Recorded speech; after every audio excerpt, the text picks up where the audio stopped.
Hello everyone, my name is Dmitry, and as I promised, today we will talk about the famous Serbian singer Roki Vulovic.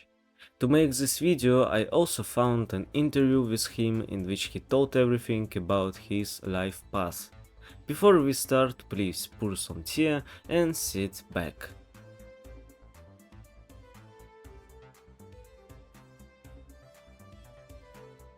So, Radolюб Roki Vulovic is a singer who became widely known during the 1992-1995 Serbian People's Defensive Patriotic War in Bosnia and Herzegovina.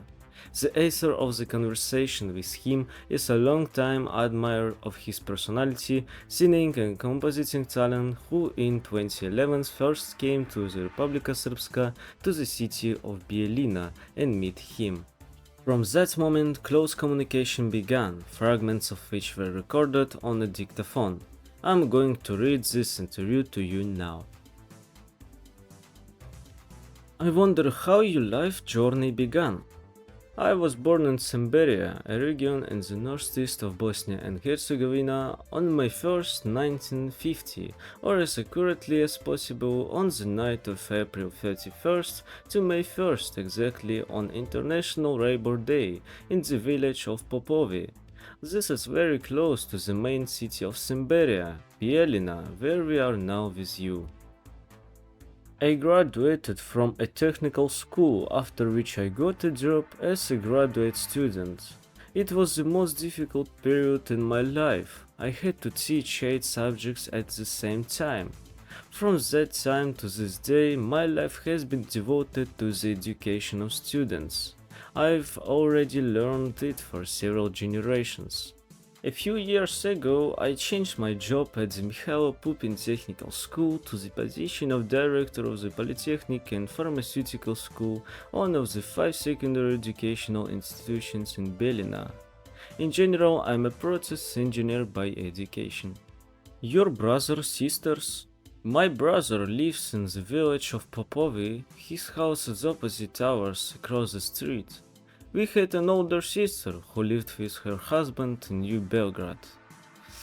She died in September 2013 after a heart attack. We took her body to her native village and buried her here.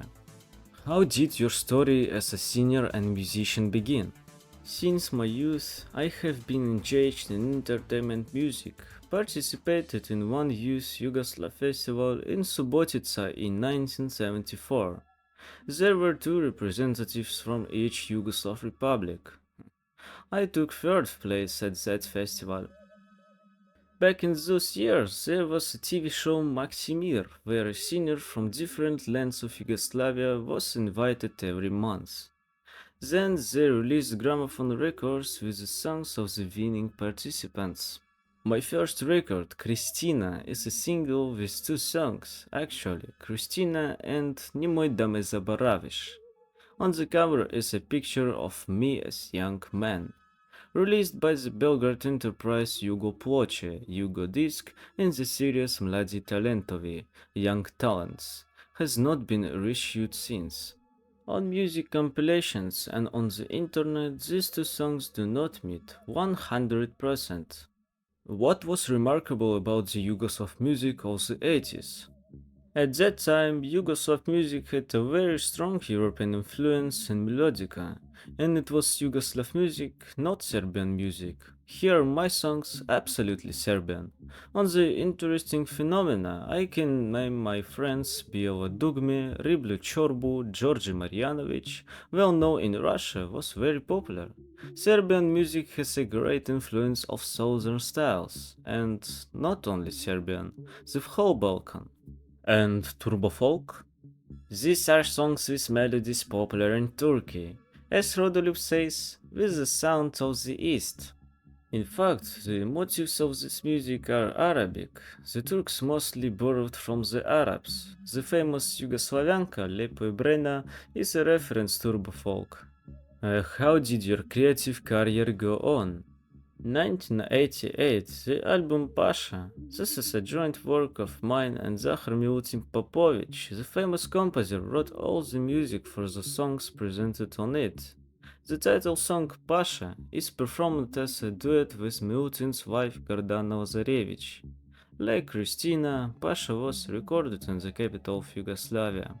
With the release of this album, my concert activity began, which I managed to combine with pedagogical. Performances took place not only in Yugoslavia, but also in various European countries with a large Serbian diaspora.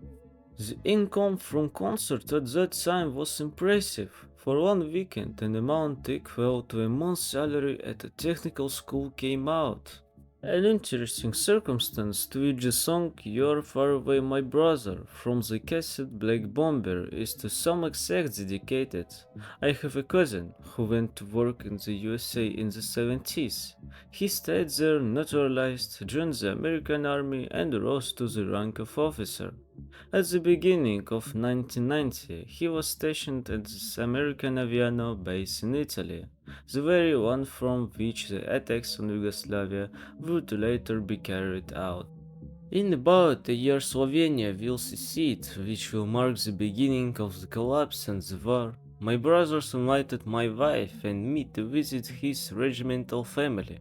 After a small concert, the American officers arranged a gala dinner with the Yugoslav guests.